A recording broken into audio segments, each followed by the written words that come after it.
पर boat cross. मान लो कि एक नदी है और अगर हम इसको क्रॉस करना चाहते हैं और ये नदी किस गति से बह रही है, v r से। v r का मतलब हो गया वेलोसिटी ऑफ रिवर, मतलब कि इस नदी का गति। और ये vs यहाँ पर होता था, vs भी कह सकते हैं या vs का मतलब हो गया वेलोसिटी ऑफ स्विमर, मतलब जो तैर कर इसको पार करना चाहता है उसका वेलोसिटी कितना है। और बोट भी कहीं कहीं दे सकता है कि अगर हम नाव से क्रॉस करना चाहते हैं नदी तो हमारा वेलोसिटी कितना होना चाहिए। देखो ध्यान से, तो यहाँ पर हम कुछ फॉर्मूला लिखाए थे। पहला फॉर्मूला था कि अगर हम इस नदी को क्रॉस करना चाहते हैं तो टाइम कितना लगेगा, तो टाइम अगर इस नदी का चौड़ाई को हम d मान लेते हैं और इस आदमी का जो वेलोसिटी है वो कितना है, vs है, तो टाइम बराबर हो जाता है d बटा vs। अगर वो सिर्फ क्रॉस करना चाहता है, उसको कोई दिक्कत नहीं है कि वो यहाँ पहुंचे या यहाँ पहुंचे, तो उसका टाइम कितना लगेगा, d बटा vs। लेकिन अगर हम लोग ध्यान से इस चीज को समझें तो अगर यहाँ से कोई तैरना स्टार्ट करता है तो नदी के बहाव की वजह से वो कहाँ पहुंच जाएगा, आगे पहुंच जाएगा। ऐसा होता है कि अगर हम नदी में बहना चाहते हैं, नदी को तैर के पार करना चाहते हैं तो नदी के बहाव के साथ थोड़ा सा आगे चले जाएंगे। तो ये वाला जो केस होता है, यहाँ से यहाँ तक की दूरी को क्या कहा जाता है, ड्रिफ्ट कहा जाता है। क्या कहा जाता है, ड्रिफ्ट। ड्रिफ्ट को ऐसे भी समझ सकते हो, मतलब ससर के वहां तक चला गया, यहाँ पहुंचना था लेकिन पहुंच कहाँ गया, यहाँ, इसी को ड्रिफ्ट कहा जाता है। जैसे रोड पर हम चलते हैं तो मान लो कि टर्निंग आता है, तो टर्निंग पर तेज घुमाने से कभी कभी टायर क्या होता है, स्लिप कर जाता है ना, तो उसको भी क्या कहते हैं, ड्रिफ्ट कहा जाता है। अगर हम अपने मतलब क्या बोलते हैं, अपने कंट्रोल से बाहर हो जाते हैं तो उसके द्वारा तय किया गया दूरी को क्या कहा जाता है, ड्रिफ्ट किया जाता है, कहा जाता है। तो ये हमारे समय का फॉर्मूला था कि अगर हम इस नदी को पार करना चाहते हैं तो हमको कितना समय लगेगा, d बटा vs। दूसरा चीज हम लोग एक और निकाले थे कि अगर हम इस नदी को सीधा विपरीत दिशा में पार करना चाहते हैं, मतलब यहाँ से सीधा विपरीत पॉइंट पर, विपरीत दिशा पर, तो हमें इससे थोड़ा सा कोना बना करके चलना पड़ेगा। ये कोण कितना है, थीटा। अगर हम नदी को पार करना चाहते हैं तो ऐसे पार करेंगे तो क्या होगा, हम आगे चले जाएंगे। लेकिन अगर हम इस दिशा में तैर रहे हैं तो उसके वजह से क्या होगा, हम लोग सीधा उस तरफ पहुंच सकते हैं। ये थीटा कैसे निकाला जाता है, तो हम यहाँ से लिख सकते हैं कि साइन थीटा बराबर होता है क्या, vr बटा vs या फिर vp, है ना। साइन थीटा का मान कितना होता है, vr बटा vs। तो यहाँ से थीटा का मान कितना हो जाएगा, साइन इनवर्स vr बटा vs, vr बटा vs, ठीक है। तो अगर हमें पता है कि नदी का वेलोसिटी कितना है, अगर हमें पता है कि स्विमर का वेलोसिटी कितना है, तो हम वहां से थीटा का मान निकाल सकते हैं। और कोई फॉर्मूला हम बताए थे, और फॉर्मूला एक बताए थे किसका, ड्रिफ्ट का। ड्रिफ्ट का फॉर्मूला बताए थे। ड्रिफ्ट का फॉर्मूला क्या था कि अगर हम ड्रिफ्ट निकालना चाहते हैं तो हमको टाइम को इस नदी के वेलोसिटी के साथ क्या करना पड़ेगा, गुणा करना पड़ेगा।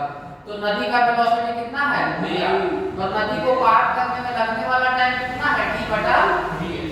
तो इसको गुणा कर दो d बटा किससे, vs से, तो vr बटा vs हो जाएगा, vr बटा vs, और गुणा में क्या हो जाएगा, d। इसी को कहा जाता है क्या, ड्रिफ्ट। इसको क्या कहा जाता है, ड्रिफ्ट कहा जाता है। ये नदी से विपरीत बिंदु से कितना दूर जा करके उस पार पहुंचा है, ठीक है। चलो एक और सवाल करके देखो। क्वेश्चन ये है कि एक नदी 500 मीटर लंबी है, 500 मीटर लंबी है।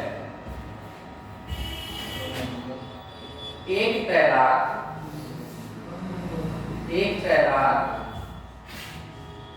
5 किलोमीटर प्रति घंटे की रफ्तार से तैर सकता है, की रफ्तार से तैर सकता है।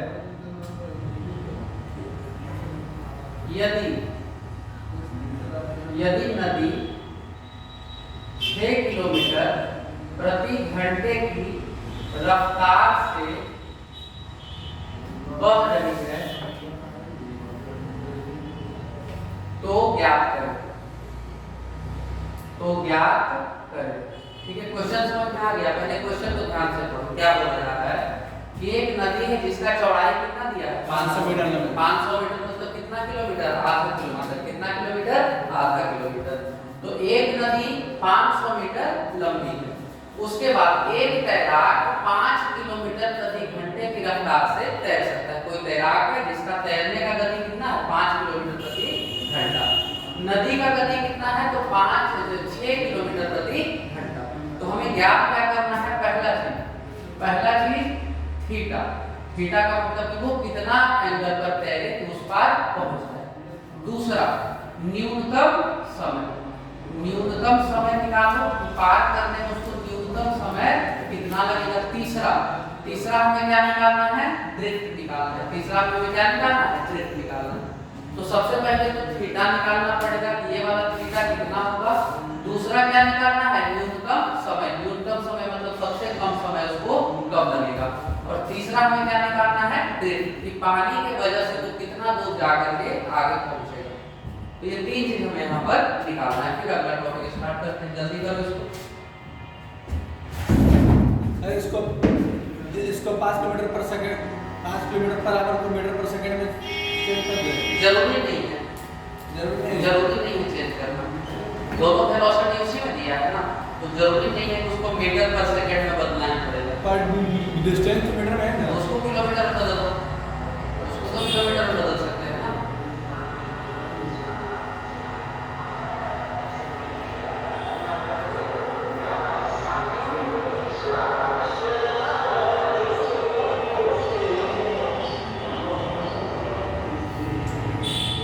6.5% है बस। सोचो क्या आपको सुनिए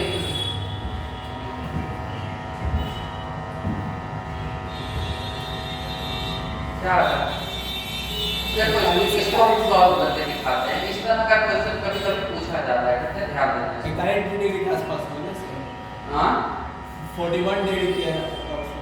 कैसे देखो, हमें पता है कि sin थीटा बराबर क्या होता है, sin थीटा हमें क्या-क्या दिया है पहले वो लिख लेते हैं। तो गिवन यहां पर हम लिख लेते हैं। गिवन में क्या है, वेलोसिटी ऑफ द रिवर कितना दिया है 6 किलोमीटर प्रति घंटा। नदी का वेलोसिटी कितना दिया है 6 किलोमीटर प्रति घंटा। दूसरा वेलोसिटी ऑफ स्विमर कितना दिया है तो 5 किलोमीटर प्रति घंटा। तैराक का गति कितना है 5 किलोमीटर प्रति घंटा। और दूरी कितना दिया है 500 मीटर। इसको हम 0.5 किलोमीटर भी लिख सकते हैं, 500 मीटर भी लिख सकते हैं और 0.5 किलोमीटर। चलो अब आगे का काम करते हैं। तो सबसे पहले हमें पता है sin थीटा बराबर होता है Vr/Vs। sin थीटा बराबर Vr/Vs। तो यहाँ से लिखो sin थीटा बराबर 6/5, यानी कि sin थीटा बराबर 1.2। 6/5 कितना होता है 1.2। अब देखो थोड़ा सा कॉमन सेंस का चीज है कि क्या sin थीटा का मान कभी भी 1 से ज्यादा हो सकता है। sin थीटा का कोई भी वैल्यू रख दो थीटा की जगह पर, वो सबसे कम -1 हो सकता है और सबसे ज्यादा 1। उसके आगे कभी जा सकता है sin थीटा का मान, कभी नहीं जा सकता। sin थीटा का मान इन्हीं दोनों के बीच में रहता है, कभी -1 हो जाएगा, 0 हो जाएगा, 1/2 हो जाएगा, √3/2 हो जाएगा और मैक्सिमम वैल्यू कितना होता है 1। इससे ज्यादा sin थीटा का वैल्यू नहीं हो सकता। तो इससे पता क्या चलता है, पता ये चलता है कि थीटा का कोई भी वैल्यू रख दो ये संभव नहीं। क्या संभव नहीं है कि वो उस पार पहुंच जाए, कुछ ना कुछ ड्रिफ्ट होगा। तो यहाँ पर लिख देते हैं कि sin थीटा का मैक्सिमम वैल्यू कितना होता है 1 होता है। कितना होता है 1। तो हम यहाँ से लिख सकते हैं कि sin थीटा बराबर 1.2 इज नॉट पॉसिबल। लिख सकते हैं ना, इज नॉट पॉसिबल कि sin थीटा का मान 1.2 हो, ऐसा संभव नहीं। ठीक है, सो यहाँ पर हमें देंगे, इसलिए क्या होगा theta can't be determined, theta को निकाला नहीं जा सकता।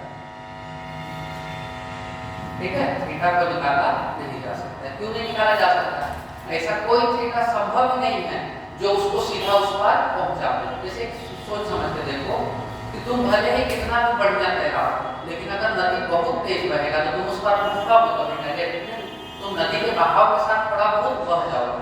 वही चीज यहाँ पर हो रहा है। ये तैराक कितना गति से तैर सकता है 5 किलोमीटर प्रति घंटा, लेकिन नदी जो है उसके वेलोसिटी से ज्यादा स्पीड में, तो जो ज्यादा स्पीड में वो तुमको अपने साथ क्या करेगा, बहा के ले जाएगा, तुमको रोक उसको नहीं सकते। इसीलिए क्या बोलेंगे यहाँ पर थीटा संभव नहीं। अब आगे देखते हैं इसका, ठीक है। चलो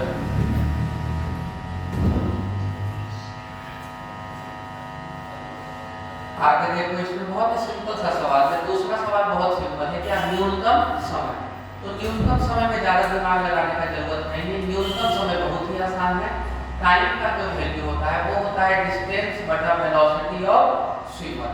डिस्टेंस बटा वेलोसिटी ऑफ स्विमर। टाइम बराबर डिस्टेंस 0.5 और वेलोसिटी ऑफ स्विमर कितना है 5, यानी कि ये हो जाएगा 0.1 घंटा। सेकंड मत लिख देना, घंटा है, किलोमीटर प्रति घंटा है, तो ऊपर में क्या आ जाएगा घंटा में। तो 0.1 आवर्स का मतलब है 0.1 गुना 60 मिनट। मिनट में बदल दिए तो क्या किए 60 से गुना कर दिए, तो 0.1 गुना 60 कितना होता है 6 मिनट। तो उसको उस नदी को पार करने में कितना समय लगेगा 6 मिनट लगेगा। 6 मिनट में वो नदी पार कर जाएगा। तीसरा जो हमें निकालना है, तो क्या निकालना है ड्रिफ्ट निकालना है।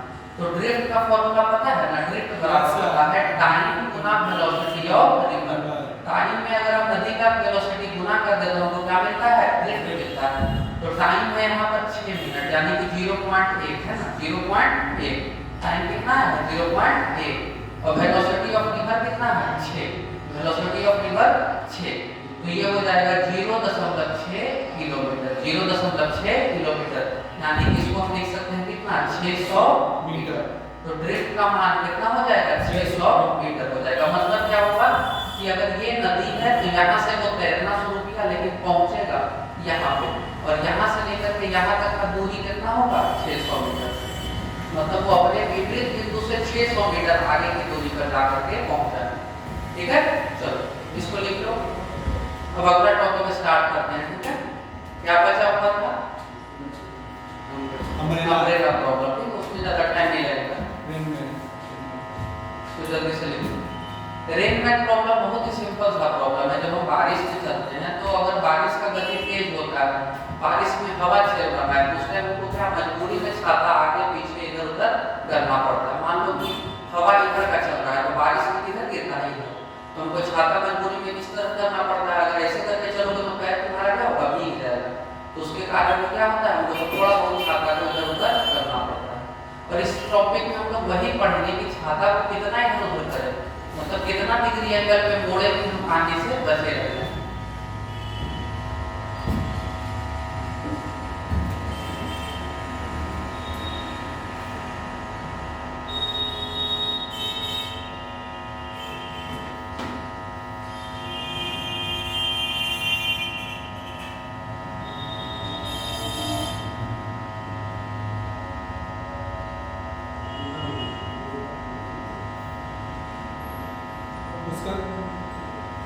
एयर रेसिस्टेंस क्या चीज बोल रहे हो? एयर रेसिस्टेंस किसका? जब पानी ऊपर से गिरता है बरसात, हाँ बरसात उसमें एयर रेसिस्टेंट होता है सर, होता है। तो इसमें उसका कोई काम नहीं है रेजिस्टेंस का। यहाँ पर हमको क्या चीज से मतलब है, देखो ध्यान से, हम लोग कौन सा टॉपिक पढ़ रहे हैं काइनेमेटिक्स। कौन सा टॉपिक है काइनेमेटिक्स। तो काइनेमेटिक्स समझना है। काइनेमेटिक्स में कभी हो ही नहीं सकता है एयर रेजिस्टेंस, तुमको कारण बता दें। देखो मैकेनिक्स का दो हिस्सा होता है, एक होता है काइनेमेटिक्स और दूसरा काइनेटिक्स। क्या होता है काइनेमेटिक्स और काइनेटिक्स। एक सिंपल सा चीज को समझो, अगर हम मैकेनिक्स का बात करें, मैकेनिक्स में हम लोग के पास दो हिस्सा है, क्या क्या स्टैटिक्स और डायनामिक्स। ठीक है, स्टैटिक्स और डायनामिक्स। स्टैटिक्स का मतलब होता है किसी चीज का रुका हुआ के बारे में पढ़ना। अगर कोई वस्तु रुका हुआ है उसके बारे में अध्ययन कर रहे हैं तो उसको क्या कहते हैं स्टैटिक्स। और डायनामिक्स का मतलब होता है मोशन, जो गति में जो घूम फिर रहा है उसके बारे में यदि हम पढ़ाई कर रहे हैं, उसके बारे में अगर अध्ययन कर रहे हैं तो उसको क्या कहते हैं डायनामिक्स करते हैं। और स्टैटिक्स का एक ही हिस्सा होता है सिर्फ स्टैटिक्स, लेकिन डायनामिक्स का भी टोटल दो हिस्सा होता है। एक हिस्सा को कहते हैं काइनेमेटिक्स। क्या कहते हैं काइनेमेटिक्स, और दूसरा हिस्सा क्या कहलाता है काइनेटिक्स कहलाता है। क्या कहलाता है काइनेटिक्स। तो काइनेमेटिक्स और काइनेटिक्स दोनों में हम किस किसके बारे में पढ़ते हैं? कोई ऐसा वस्तु जो गति कर रहा हो, जैसे कि हम खड़े हैं, तो अगर तुम मेरा अध्ययन करोगे तो वो किस टॉपिक में जाएगा? स्टैटिक्स। लेकिन अगर मान लो रोड पर जो गाड़ी चल रहा है, जो आदमी चल रहा है, वो किसके अंदर पढ़ाई करेगा? उसका डायनेमिक्स। तो जितना चीज पढ़ता है, किसी में कोई रुका हुआ है क्या? बताओ, सब चल रहा है ना। चाहे वो नदी पार करे, रोड पार करे, सीधा दौड़े, ऊपर फेंके, नीचे फेंके, ऊपर से नीचे गिरा दे, नीचे से ऊपर फेंकते, सब क्या है? चल रहा है, कोई भी रुका हुआ नहीं। तो ये सब किसके अंदर पढ़ना है? वो डायनेमिक्स का दो हिस्सा होता है, काइनेमेटिक्स और काइनेटिक्स। ये जो टॉपिक अभी पढ़ाएंगे तुमको, ये काइनेमेटिक्स का लास्ट टॉपिक, कौन सा टॉपिक है? लास्ट। इसके बाद क्या स्टार्ट हो जाता है? काइनेटिक्स। अब दोनों में तुमको अंतर समझाते हैं। काइनेमेटिक्स में हम लोग फोर्स के बारे में नहीं पढ़ते। मोशन कर रहा है, वो वस्तु गति कर रहा है, लेकिन गति क्यों कर रहा है, कैसे कर रहा है, उससे मतलब नहीं। ये तैर रहा है पानी में, क्यों तैर रहा है हमको पता है, कौन सा फोर्स उस पे लगा है? पूछे तुमसे एक बार भी पूछे तुमसे कि फोर्स कितना लग रहा है, कितना फोर्स उस पे लगाया जा रहा है? जब हम किसी चीज को ऊपर से नीचे गिराते थे, उस टाइम भी पूछते थे तुमसे कि फोर्स नहीं, सिर्फ मतलब क्या होता था? एक्सेलरेशन से मतलब होता था, वेलोसिटी से मतलब होता था, टाइम से मतलब होता था, डिस्प्लेसमेंट से मतलब होता था। फोर्स यहाँ पर नहीं आता। लेकिन काइनेटिक्स वो वाला हिस्सा है जहाँ पर हम लोग फोर्स के बारे में पढ़ते हैं कि फोर्स की वजह से मोशन हो रहा है, तो गति क्या होगा। समझ में आया दोनों में अंतर? तो एयर फ्रिक्शन जो होता है उसको विस्कस फोर्स भी कहते हैं, ठीक है ना। उसको एयर रेजिस्टेंस भी कह सकते हो या फिर विस्कस फोर्स भी कह सकते हो। तो जब भी हम फोर्स का काम करेंगे तो वो कौन से टॉपिक में करेंगे? काइनेटिक्स में करेंगे। किसमें करेंगे? काइनेटिक्स। तो काइनेटिक्स और काइनेटिक्स में अंदर समझते हैं, ठीक है ना। आगे जाकर के दोनों बहुत अलग हो जाता है, एक काइनेटिक्स एक काइनेटिक्स काफी अलग हो जाता है। एयर रेजिस्टेंस से पढ़ना है, एयर रेजिस्टेंस को पढ़ना है फ्लूइड में। फ्लूइड जानते हो ना? Yes sir. फ्लूइड में एक टॉपिक है विस्कोसिटी।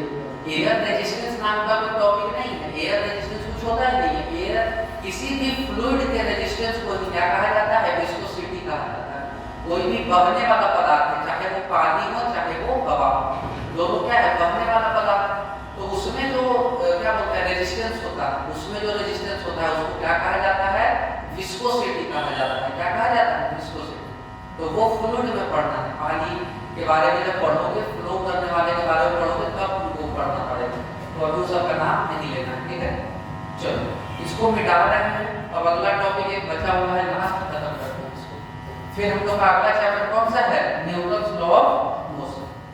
तो न्यूटन्स लॉ ऑफ मोशन पे ज्यादा टाइम नहीं लेंगे, बहुत सिंपल सा चैप्टर है। थोड़ा बहुत पुली वाला क्वेश्चन करवा देंगे। पुली जानते हो क्या होता है? पुली का नाम नहीं सुने हो?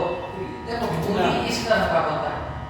पुली मतलब खींचना होता है, ऐसा गोल चक्का जैसा रहता है। इसके दोनों तरफ क्या रहता है? रस्सी लगा हुआ रहता है। इसको ऐसे ऐसे करके क्या करते हैं? खींचते हैं। इसको क्या कहते हैं? पुली कहते हैं, ठीक है। और इस चैप्टर में मेन रूप से इसी से सवाल आता है। किससे आता है? पुली से।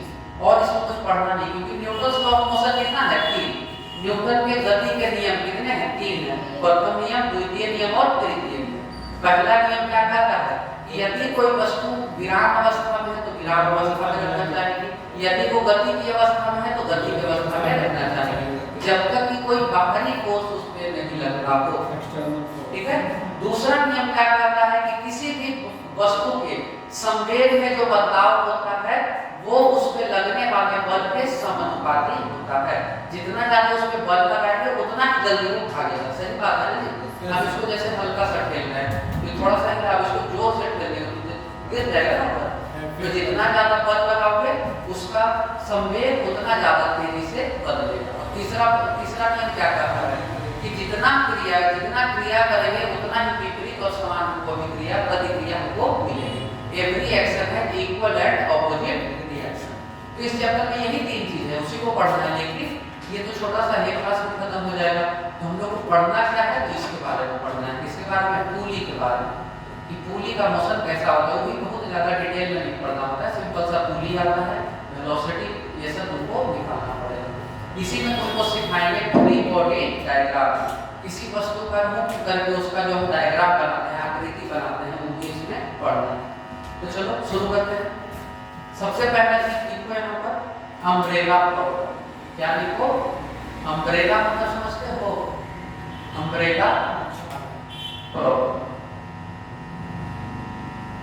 Umbrella problem. अम्ब्रेला प्रॉब्लम बहुत सिंपल सा प्रॉब्लम, आम आदमी को बहुत ज़्यादा ही फेस करना पड़ता है कि अगर हम बारिश में चल रहे हैं तो छाता की दिशा इधर रखें। जैसे कि मान लो कि बारिश ऐसे पड़ रहा है, ठीक है, उधर से इधर आ रहा है, तो छाता पीछे रखोगे, कहाँ रखोगे? आगे। क्यों? क्योंकि आगे रखेंगे तो जो बारिश है वो मैक्सिमम बारिश रुक जाएगा, हमको नहीं पड़ेगा। पीछे रखोगे तो क्या होगा? सारा बारिश में हमारे शरीर पे आ जाएगा, ठीक है ना। तो ऐसा तो है नहीं कि कैसे भी रख देंगे छाता तो बच जाएगा बारिश से, नहीं। हमको एक खास कोण पर, एक खास एंगल पर रखना पड़ता है बारिश से बचने के लिए, ठीक है। चलो अब आगे देखते हैं। तो रेनमैन प्रॉब्लम होता क्या है कि एक रोड बनाते हैं, रोड पर क्या आदमी चल रहा है, तो एक रोड है और इस पर एक आदमी चल रहा है, इसके हाथ में क्या है? छाता। इसके हाथ में क्या है? छाता। इस आदमी का वेलोसिटी मान ले कितना? vm मान ले। vm मतलब आदमी का वेलोसिटी vm। चलो अब यहाँ पर ये हम आसमान को मान लेते हैं कि क्या है? ये आसमान, और ये हमारा क्या है? वर्टिकल है, इसको हम वर्टिकल मान लेते हैं, ऐसे ही रेफरेंस के।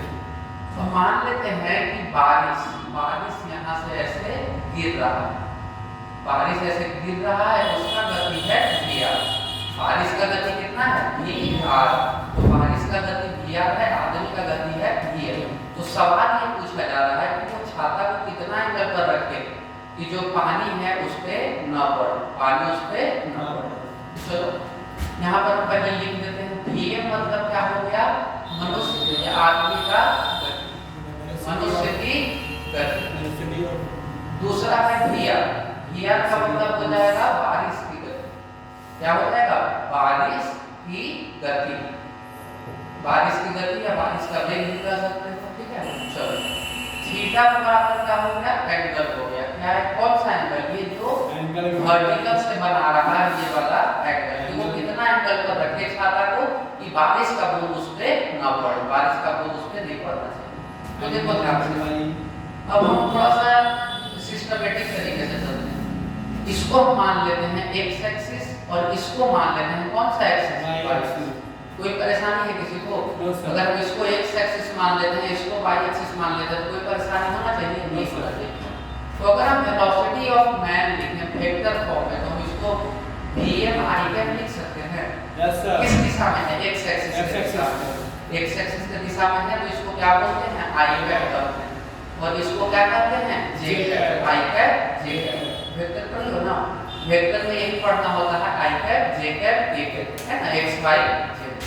अब चलो ध्यान से, वेलोसिटी ऑफ ट्रेन बताओ। वेलोसिटी ऑफ ट्रेन कितना है?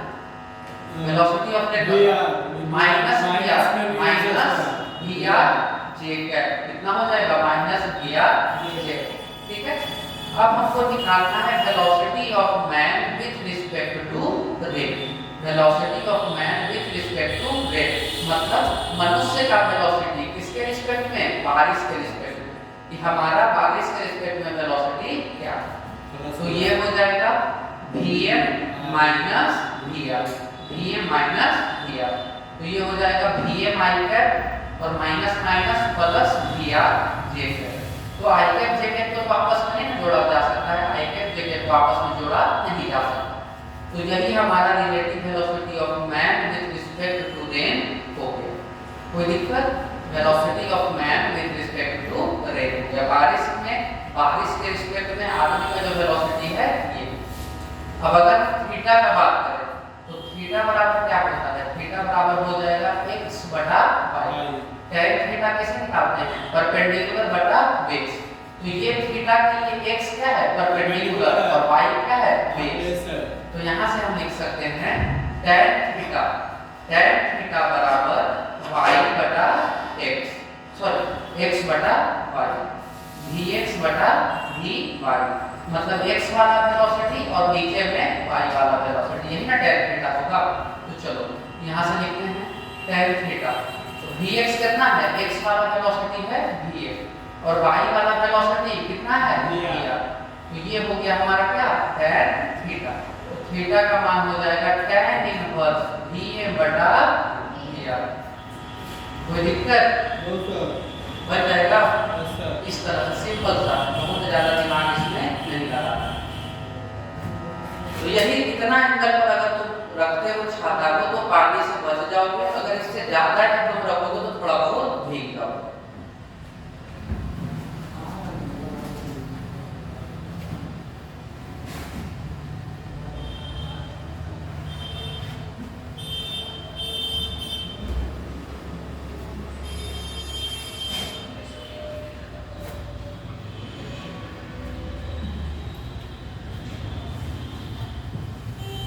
अगर कोई 12th में पास कर गया है उसका हम गारंटी बताते हैं कि उसको मैकेनिक्स, काइनेमेटिक्स और डायनामिक्स का डिफरेंस नहीं पता होता। काइनेमेटिक्स का कौन चैप्टर पढ़ना है और डायनामिक्स का कौन चैप्टर पढ़ना है, तुम लोग लेवल में दोनों पढ़ना है, काइनेमेटिक्स और डायनामिक्स। काइनेमेटिक्स का एक ही चैप्टर है काइनेमेटिक्स, और डायनामिक्स का कौन सा चैप्टर है, Newton's law of motion, friction, ये सब कौन सा चैप्टर है, डायनामिक्स का चैप्टर है, क्योंकि उसमें किसके बारे में पढ़ना होता है, फोर्स के बारे में पढ़ना होता है। चलो एक सवाल यहाँ पर दे रहे हैं, क्वेश्चन क्या है, एक मनुष्य या फिर एक आदमी 3 किलोमीटर प्रति घंटे की गति से चल रहा है।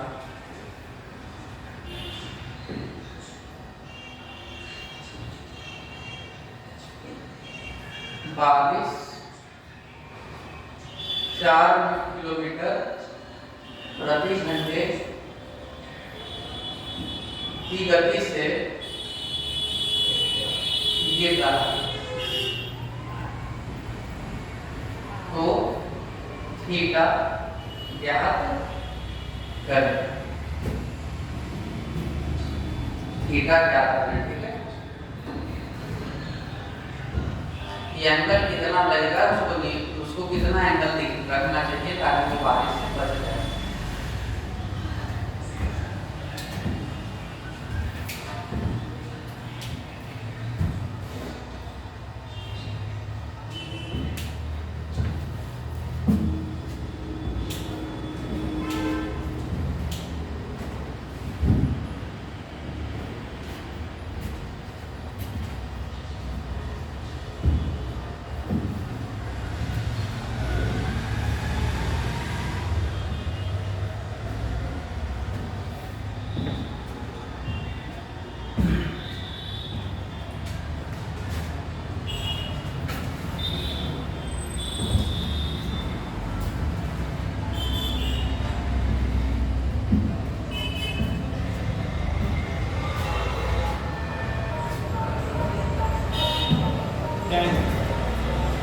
बीटा का मान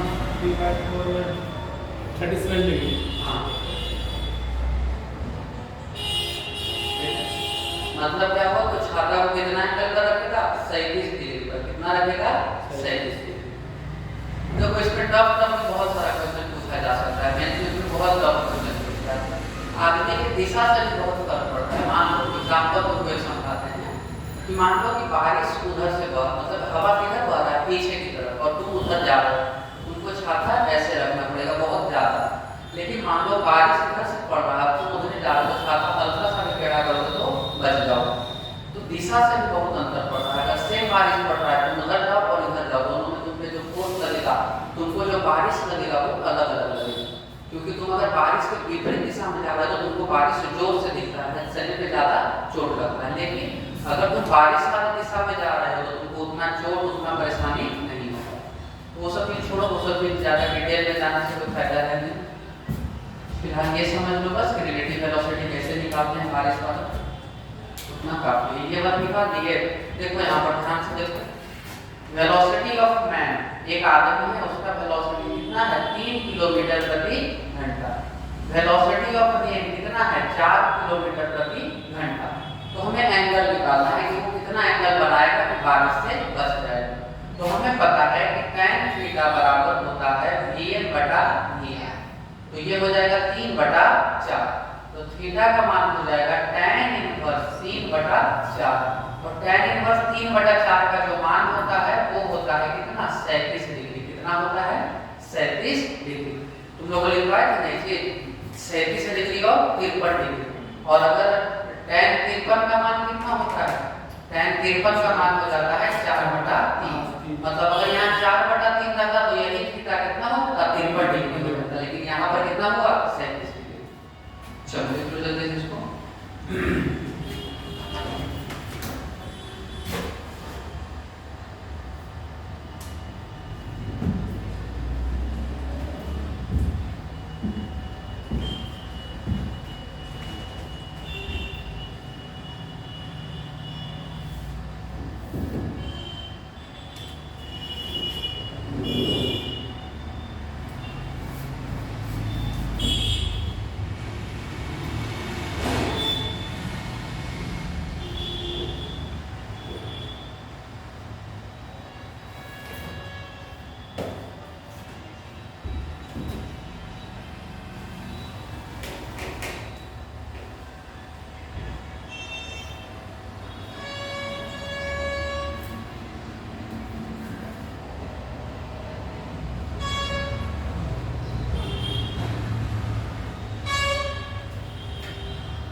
चलो हेडिंग डालो, Newton law of motion, Newton की गति के नियम।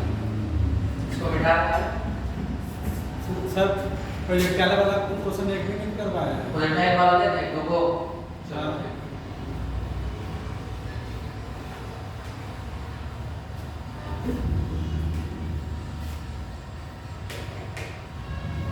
हमसे हम ऐसी बनवा दिया सर।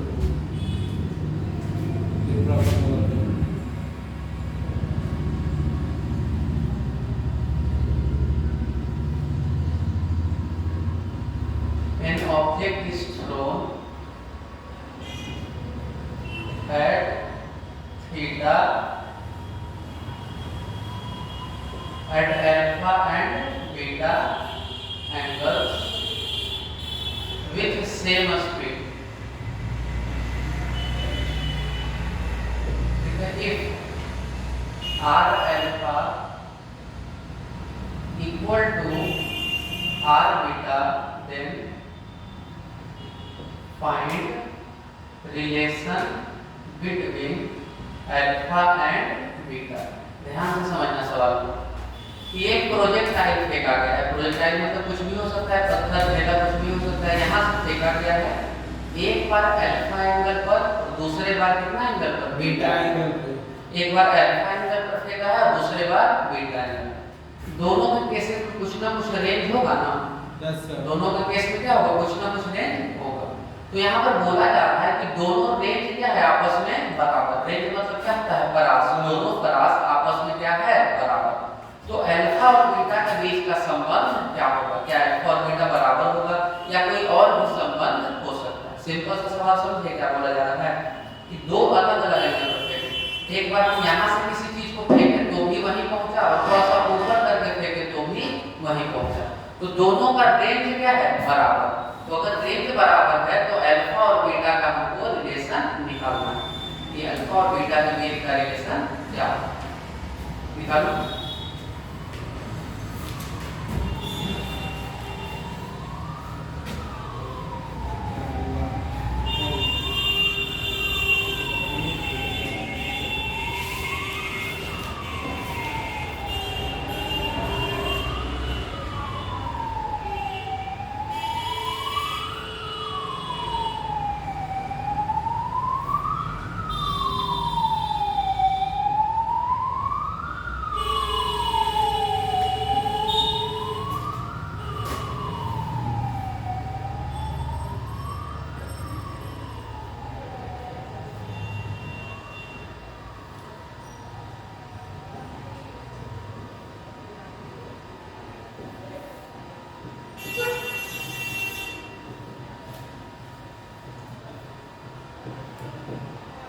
चलो जल्दी बनाओ, दो सवाल नहीं है। उसमें देखो क्या बोला जाता है, एक वस्तु को 40 मीटर प्रति सेकंड से 45 डिग्री पर फेंका गया, ठीक है। तो उसके ऊंचाई एवं परास में क्या निकालना है, संबंध निकालना है। तुमको पहले ऊंचाई निकालना पड़ेगा और फिर क्या निकालना पड़ेगा, उसका परास। हाइट निकालो और रेंज निकालो, दोनों के बीच क्या संबंध होगा, यही सवाल में पूछा जा रहा है। और इसमें थोड़ा सा दिमाग लगाना पड़ेगा। दोनों रेंज का फॉर्मूला याद है किसी को? रेंज का फॉर्मूला क्या था, रेंज बराबर क्या था, परास का जो फॉर्मूला था वो था u स्क्वायर sin 2 थीटा बटा जी, और हाइट का formula u square sin square theta बटा 2g। यही ना था, u स्क्वायर sin 2 थीटा बटा g और u square sin square theta बटा 2g। चलो इसी का इस्तेमाल करो और क्वेश्चन जल्दी से सॉल्व करो कि दोनों के बीच रिलेशन क्या होगा। बहुत ही साधारण सा सवाल है, इसमें ज्यादा दिमाग लगाने का या कुछ सोचने का जरूरत है नहीं। फॉर्मूला से आगे बढ़ते रहो, आगे बढ़ते बढ़ते आंसर तक पहुंच जाओ। अगर बीच में गड़बड़ आए तो गड़बड़ हो जाए।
नहीं बना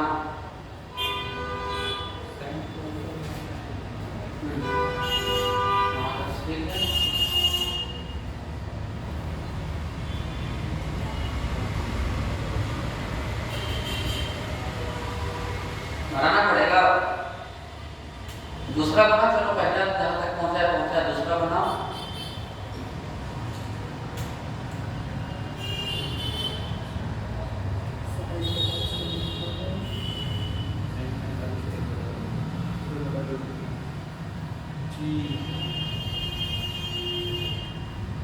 ठीक है, कितना लेसन 9.8 की 10 10 तो जब तक कुछ नहीं दिया 10 लिया करो।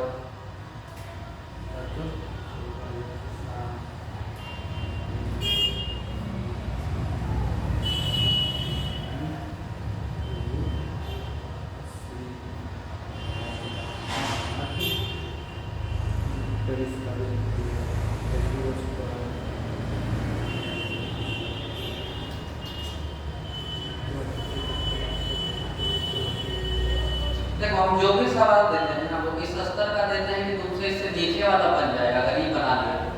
क्योंकि जनरली अगर हम तुमको खाली रेंज निकालने देते हैं या फिर हाइट निकालने देते हैं तो 50 क्वेश्चन देके 50 बन जाए, नहीं कुछ सीखोगे और नहीं तुमको कुछ फायदा होगा। इन सब सवाल में तुमको क्या करना है कि 10 तरह का कॉन्सेप्ट तुम्हारे सीखो कि तुमको कितना ट्रिग्नोमेट्री आता है, तुमको कितना फॉर्मूला आता है, कितना मान निकालने में तुम माहिर हो। तो 3 चीज इसमें क्लियर होगा। तो चलो देखो इसको करते हैं सॉल्व करते हैं। हम पहले रेंज का फॉर्मूला देख लेते हैं क्या है। तो रेंज का फॉर्मूला है u स्क्वायर sin 2 थीटा बटा g। ठीक है, तो u स्क्वायर sin 2 थीटा बटा g। तो हम एक को r1 कहते हैं और दूसरे को क्या कहते हैं r2। दोनों आपस में क्या है बराबर।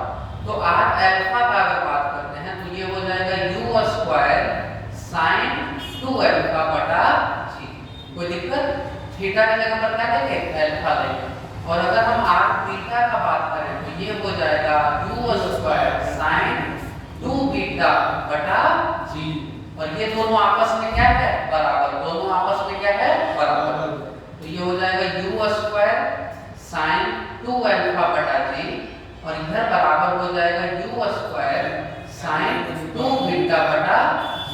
तो u स्क्वायर से u स्क्वायर g से g तो sin 2 अल्फा बराबर sin 2 बीटा। इसका एक आंसर तो डायरेक्ट लिख सकते हो ना कि अल्फा बराबर बीटा। एक आंसर तो आ जाएगा। अगर जब दोनों का एंगल सेम है तो रेंज भी सेम ना होगा। ये आंसर तो सही है, लेकिन एक और आंसर इसका संभव है। तो देखो ध्यान से कैसे। तो अगर sin 2 अल्फा जो है वो sin 2 बीटा के बराबर है तो इसको हम इस तरह से भी लिख सकते हैं कि sin 2 अल्फा बराबर sin 180 माइनस 2 मीटर। अच्छा सर 180 क्यों लिए? क्योंकि ये नियम है साइन का कि साइन थीटा जो होता है ना, साइन थीटा वो साइन 180 माइनस थीटा दोनों आपस में क्या होता है, बराबर होता है। साइन थीटा और साइन 180 माइनस थीटा दोनों आपस में बराबर होता है। तो यहाँ से हम लिख सकते हैं 2 अल्फा बराबर 180 माइनस 2 मीटर। लिख सकते हैं ना, साइन से साइन क्या हुआ, कट गया, एंगल अंदर वाला दोनों क्या रहेगा, बराबर। इसको इधर भेजो, 2 से क्या करो, भागा दे दो, 2 से भागा। तो यहाँ से हो जाएगा अल्फा प्लस बीटा बराबर 90 डिग्री। अल्फा प्लस बीटा बराबर कितना, 90 डिग्री। समझ में आया सवाल? अब देखो एक आंसर हो गया इसका अल्फा बराबर बीटा और एक आंसर हो गया अल्फा प्लस बीटा बराबर 90। इसका मतलब देखो कितना इंटरेस्टिंग है, समझो इसको ध्यान से कि अगर हम थीटा का मान 30 डिग्री रखते हैं या थीटा का मान 60 डिग्री रखते हैं, दोनों का रेंज क्या होगा, सेम। 30 रखें या 60 रखें, रेंज दोनों का क्या होगा, सेम। अगर हम थीटा का मान 15 रखते हैं या 75 रखते हैं, दोनों का मान कितना होगा, सेम होगा, रेंज दोनों का कितना होगा, सेम होगा। अगर हम थीटा का मान 10 डिग्री रखते हैं या 80 डिग्री रखते हैं, फिर भी दोनों का रेंज क्या होगा, सेम। और 45 का भी देखते हैं, अगर 45 रखेंगे तो दूसरा एंगल में कितना हो जाएगा, 45, तो दोनों का रेंज कितना, सेम होगा। तो ये कितना इंटरेस्टिंग है, देखो ध्यान से, यहाँ से शुरू करो, यहाँ से 10 डिग्री घटाओ और यहाँ से 10 डिग्री बढ़ाओ, दोनों का रेंज क्या होगा, सेम होगा, दोनों का रेंज क्या होगा, सेम। फिर इधर से 10 डिग्री बढ़ाओ तो ये हो गया इसका रेंज, इधर से फिर से 10 डिग्री घटाओ तो ये हो गया इसका रेंज, दोनों क्या होगा, सेम। ऐसे समझ करो, ठीक है। तो रेंज अगर ऊपर से कम करो